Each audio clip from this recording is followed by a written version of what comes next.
Welcome. We are here live at KUHS Studios, and I am Michael Bliss, the Executive Program Director of Historic Village Theater, and you are listening to the HET podcast.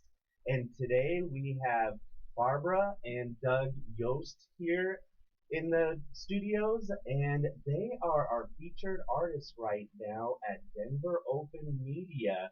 And so I just want to say welcome, and we're just so honored to have your artwork at Denver Open Media. And let's start off by just talking a little bit of how you got started in the arts and a little bit about what people can see at Denver Open Media. Well, I've been doing some kinds of art almost all my life. My mother was an artist, and I began in the arts by doing Christmas cards and birthday cards, and I started printmaking very early, but did it maybe twice a year or 6 times a year because I had 5 brothers and sisters and 2 parents. And I had a different career. When I retired, well, actually 2 years before I retired, I heard a voice that answered the question when I was a little girl, what are you going to be when you grow up? And I always told them I was going to be an artist. And so I decided that I was going to retire. I must be grown up now, so it's time to become an artist. And I started studying more or less intensively, and mostly in printmaking and following my mother in working in pastels as well. And so here we are today, and I'm thrilled to have my art on the walls of Denver. And you two have been married for how long now? Almost 52 years. So it's a dual show we got going. So let's talk about you then. Well, unlike Barbara, I never really did want to be an artist. Haven't done very much throughout my career. I mean, when we were in college, one time we did go, she wanted to go sketch on a sketching expedition. I think she was actually in art classes at that point and having homework assignments. So I went and did homework with her, even though I wasn't in the class. And so we just sat and sketched in an alley for a while. And then in her first year of teaching, she needed an illustration for what the backstage of a theater looked like. And so I drew one so she could show it in her class. I think that's the last time I did artwork up to a couple of years ago. Oh, wow. So I really was not much involved in art. But what happened is at the Art Students League, she started studying. She signed up for a woodblock class. And on the web, she clicked the little button twice. So she got registered twice. Oh. And she was too embarrassed to do anything about it. So we went into this woodblock class, and Teresa's there, and she says, I have 2 Barbara Yosts on this registration. I said, I'm the other Barbara Yost. But at any rate, I got into carving a woodblock as my first print. She was doing that for a long time. But it was fun. Mm-hmm. And started taking some more classes there. And actually, way back while I was in grad school, I had a job as a letter pressman on graveyard shift. And of course, everything was motorized and automated and stuff there. But I did learn what a proper impression and proper ink coverage should look like, because it was check printing. And so it had to be good enough for the machines to read it. So at least I had some idea of what to go for. Yeah. But then I just got into more and more printmaking, and I like the technical aspects of it. And you try a lot of planning, and you work things out, and then you pull it through the press, and then you get what you get, which isn't necessarily what you planned. Sometimes it's better. Sometimes it's better. And so at Denver Open Media, is all the work there, is that from printmaking, or is that a mixed media? It's a mixture. Yeah. I actually took a pastel class with her too, so I got a couple of pastels there. And, it's I don't think I want to do pastels as much. mean, it's a painting kind of thing, and you do it directly. But then a lot of the prints are what's called monotypes. And it's essentially, I tease people it's the hard way to do a painting. Because you do a painting, and then you press a piece of paper on it and pull off the impression. But it's fun. And so you have that there too. Yeah, we have some monotypes there. I think there's an etching.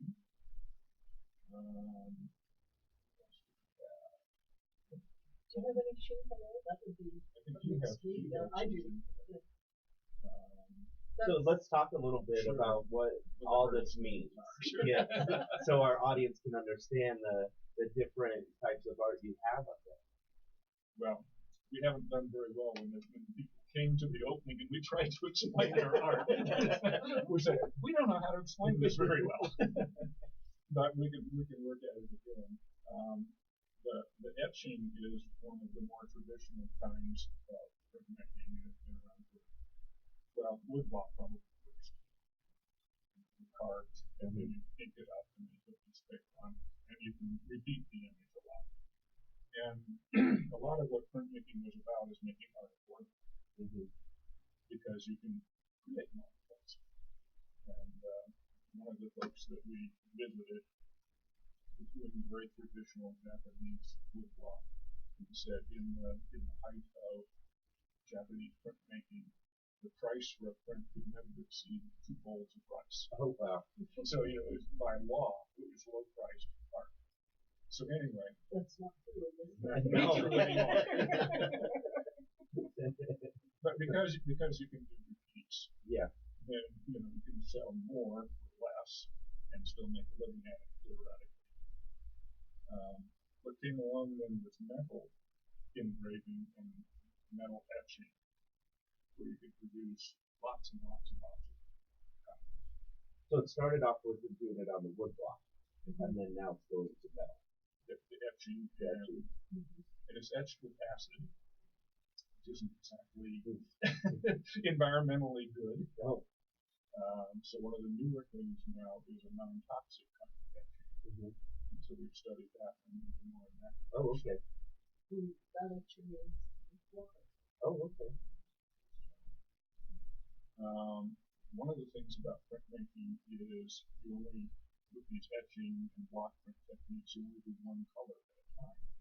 So if you have multiple colors, you have to figure out where each area of color needs to go and carve or etch appropriately, and then run it through the press multiple times in the exact same place. Oh wow! So it gets to be fun. Yeah. If you've ever seen something in the newspaper, like for example a cartoon where the colors are a little bit off, and it's called out of register. Well, one of the hardest things about doing multiple colors in printmaking is registration, so that you don't have that situation where the colors are just enough off so that everybody knows you didn't mean to do it that way, you just didn't do it that way. So the technique is something to keep working on. Yeah. So you probably have had a few like that, huh? More than a few. But that could be art too. Yeah. Like when it's a little off. With because some of yours is I would say kind of surreal, like and very different. And so if it was a little off, I think a lot of us wouldn't even really know, except for the artist. Well, one of the things you do is print something else over the top of it. There you go. Yeah. I meant to do that. Yeah. And I've done a few with my artwork that way, and even my photographs. Some of my neatest photography has been by accident. It's like, how did this happen? Oh, this looks really cool. And then next thing I know, I'm putting it in an art show. And I don't let everyone know, but now you know my secret. Well, one of the things that we both do, both relief and intaglio printing.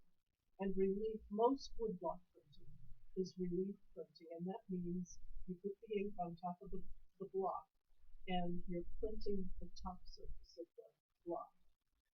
Intaglio, and etching is a form of intaglio, for example. In intaglio, you carve into the surface, whether you're using acid or water or whatever you're using, but you carve grooves into the surface. You put the ink over the top, then you wipe it off. Well, actually, the ink goes down into it goes into Yeah. the grooves, and when you wipe it off, then you print from the grooves instead of printing from the top. Oh. So, And you know, when we look at your artwork there, a lot of us don't know that whole process. So I'm so glad you're talking about it, because there's a lot more to just putting, you know, like a painting, just putting paint on it. There's a huge process with this. So that's part of what I like about it. Yeah. The process. yeah. And etching, for example, can take several weeks to get the plate prepared before you even have a chance to see what it's going to look like. But that's fun. that's true. And it's fun. Both of us enjoy setting the press so that the roller is at the right height to get a good impression, and hand cranking the press. Wow.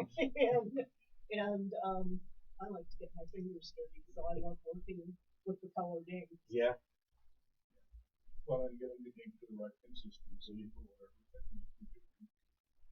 One of the other things we've done a little bit of is silk stitching, where you're actually creating a stencil or filling in an area in the screen and pushing the ink through the screen to make the image. And that again has interesting registration issues. One of the fun things in class was there's a clear film called Mylar.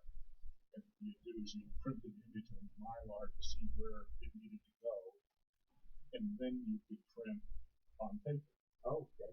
And so everybody got into the rhythm of doing multiple prints, and they push it down and they squeegee it and they pick it up and they go, oh no, I left the Mylar in place, so it never did get to the paper. And so by the end of the class, people were going, Mylar, yes. But the process is fun. So do you have all this equipment at your studio? We don't have that. No.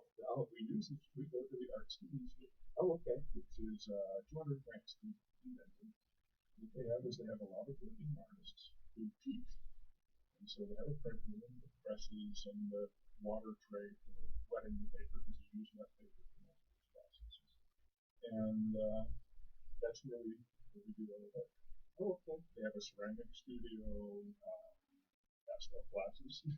Painting, class oil painting, acrylic painting, fabric. Sketches for that. So it's a fun place to work. And it's a non-profit organization. It's not unlike Open Press, where all kinds of open media, where all kinds of media classes are taught. Yeah. And people can use the various facilities. It's a membership nonprofit organization where all different kinds of art classes are taught. And then in addition to that, once you've been certified at the press once a year, you can come in and pay much less than you would pay to rent a studio and use the studio whenever it's not being used for the class. Oh, and that's great. Wonderful.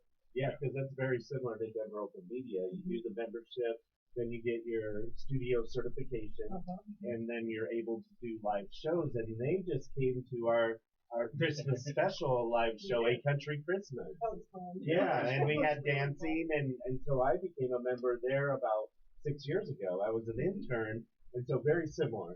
Get your membership, learn the media there, learn how to use the camera, and then you can put on a live show.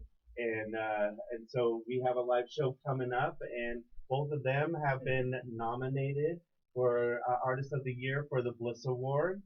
And so that'll be this Friday at Denver Open Media. And we also have an open mic as part of that. So we'll do the awards and the open mic.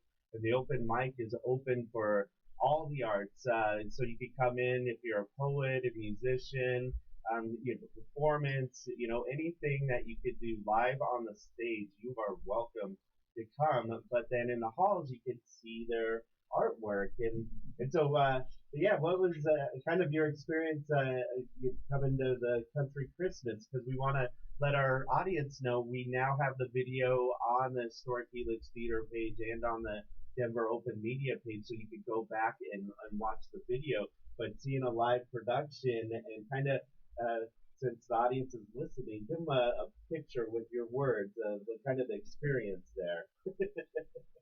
Well, it was a long time ago that we also took a video class, and so I have to admit that I was kind of distracted by watching which camera was live, and what take was being chosen.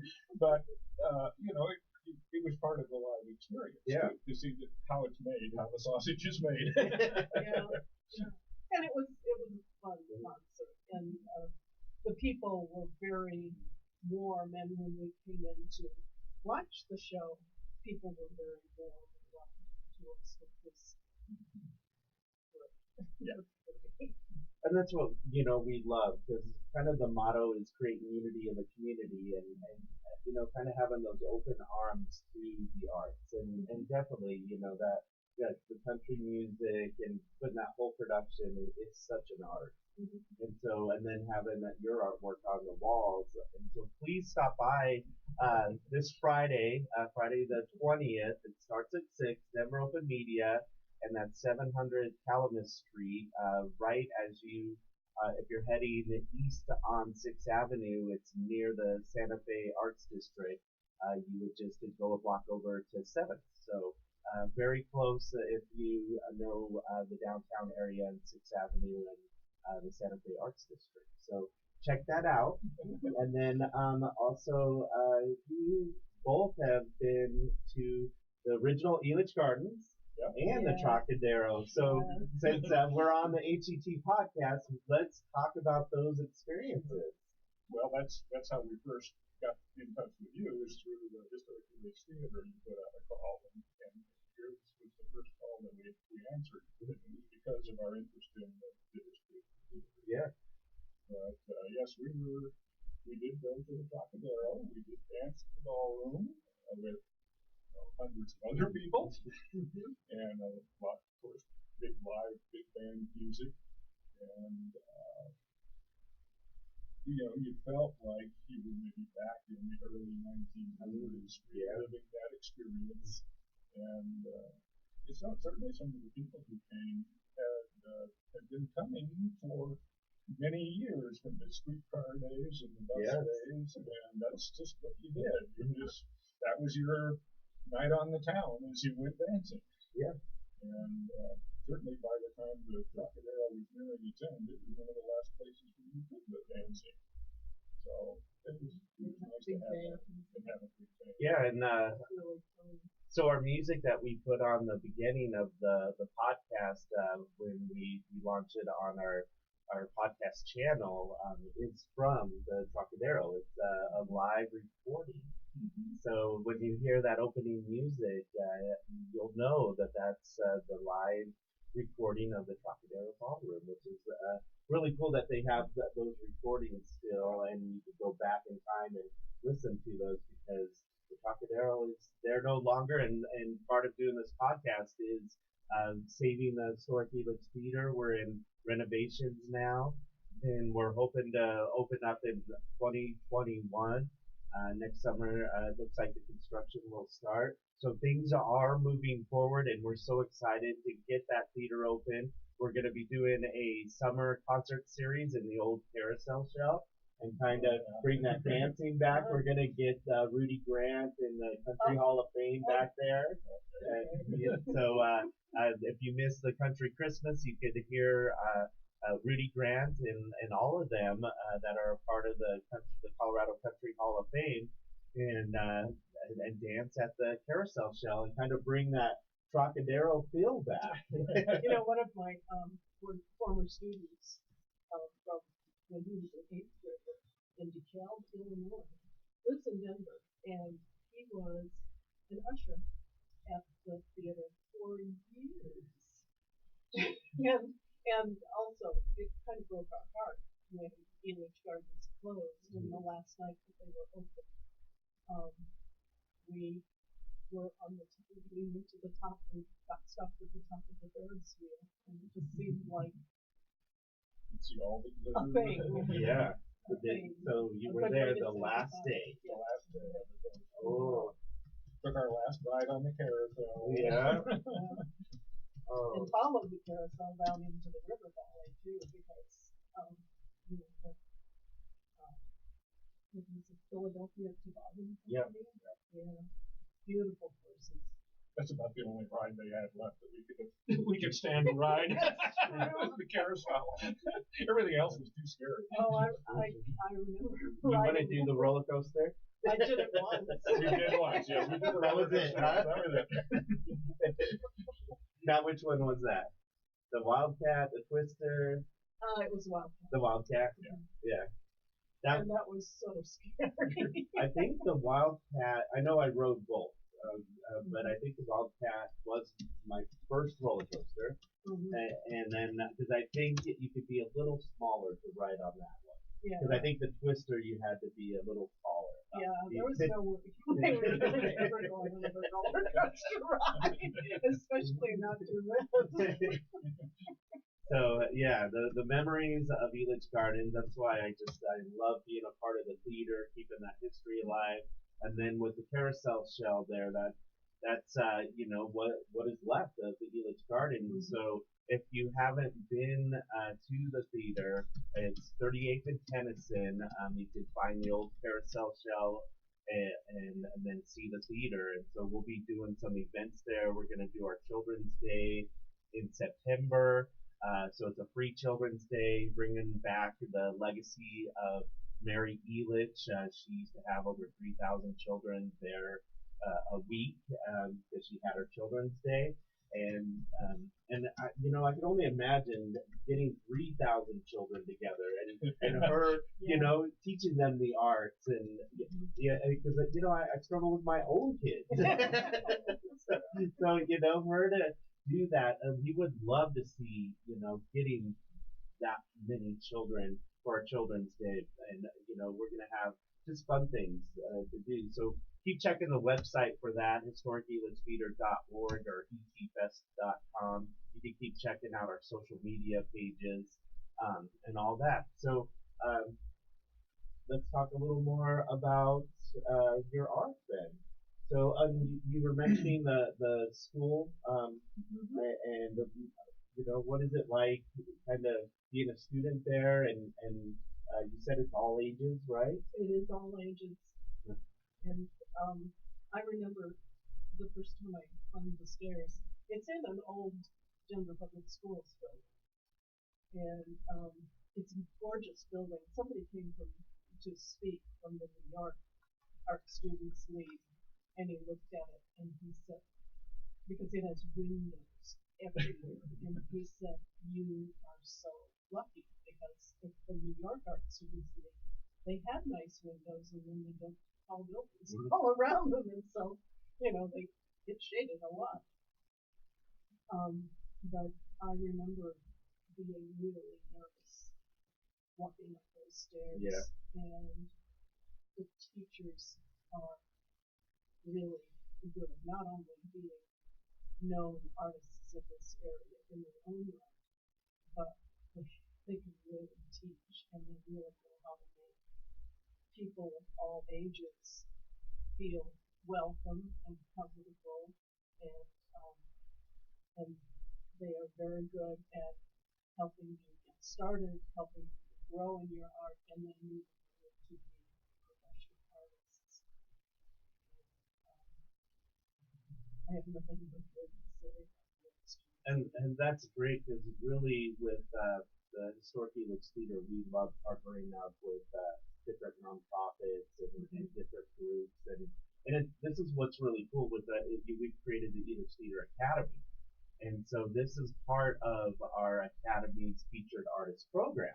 And so really we're seeing what you learn there, and then you're bringing it into our gallery at Denver Open Media. We also have another gallery at the 1101 Event Center, and that's in Littleton. So it's 1101 Mineral Avenue. And so we have two galleries that we curate, and so we get kind of new artists every.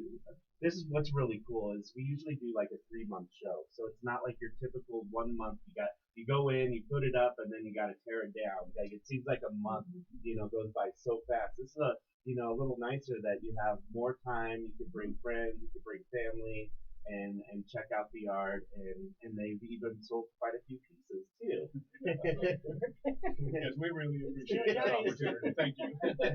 So those partnerships, like you're taking what you've learned from what's the school name again? The Art Student League of Denver, Right.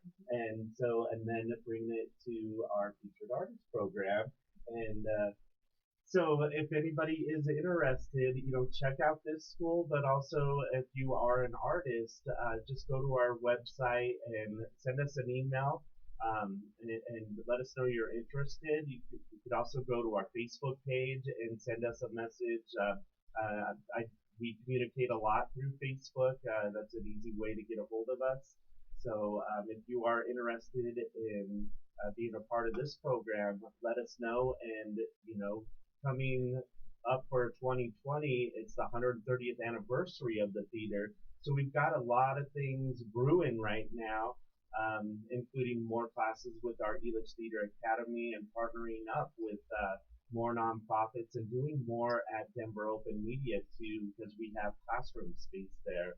And then as the theater is getting restored, we'll have more information about that too. And Michael is just the greatest person. Well, I believe that in really letting the artist shine, and so you've been great too because it made it easy on us. I was like, go ahead, hang your own show, set it up the way you want, and so it made it real easy for me. And now you kind of know the system. And so as you get new artwork, I'll keep reaching out because that's yeah. We love it. And then next is getting you into the other gallery. So one thing nice too is with we have these shows going on, we could take one down, put it up at the other gallery, so then that side of town could see your work too. And I don't think we've had their work at 1101 yet. So that's the next step. Yay. So when this one will go down, we'll just move it over to the next gallery. Well, we really appreciate it. I mean, one of the things that's hard about being an artist is calling yourself an artist and having the confidence to promote yourself. So you've really helped. Oh, thank you so much. And that's really what it's about is having that confidence and kind of once you get your work up, because we've also done we've partnered up with 10th Street Coffee and Books, and so once a year we have an art show there, and I invited both of you to that too. And we had some really young teenagers, I believe 16, 17 years old, and it was their first art show. And it was just so great to just see those smiles. Right. That's, for me, that's what makes it all worth it is, making people smile. Like my goal is to make one person a day smile. And so we've already done it. Oh yeah. Okay. So, please tell us how people could see your work. I know they could go to Denver Open Media, but is there any websites, any social media pages? Well, we both have websites. I use D. Leighton Yost as my website, my artistic name. LEIGHTON. Yeah. D. And you got DJ Yost. That's it. And when I share the podcast, I'll add those links too. Okay. So they can just click on it. We better get some more work on it.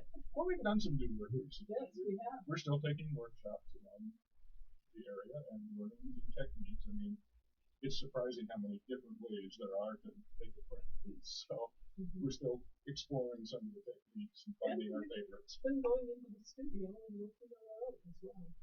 And that's another thing that's really nice is when we go into the studio, there are other people that we know who are artists, and there's this whole community. It's like your unity and community. And that's a great ending right there. So thank you for listening to the HET podcast. Check out our social media pages, our website, and come to Denver Open Media Friday at 6:30 p.m. We will see you in 2 weeks for the podcast. For the podcast.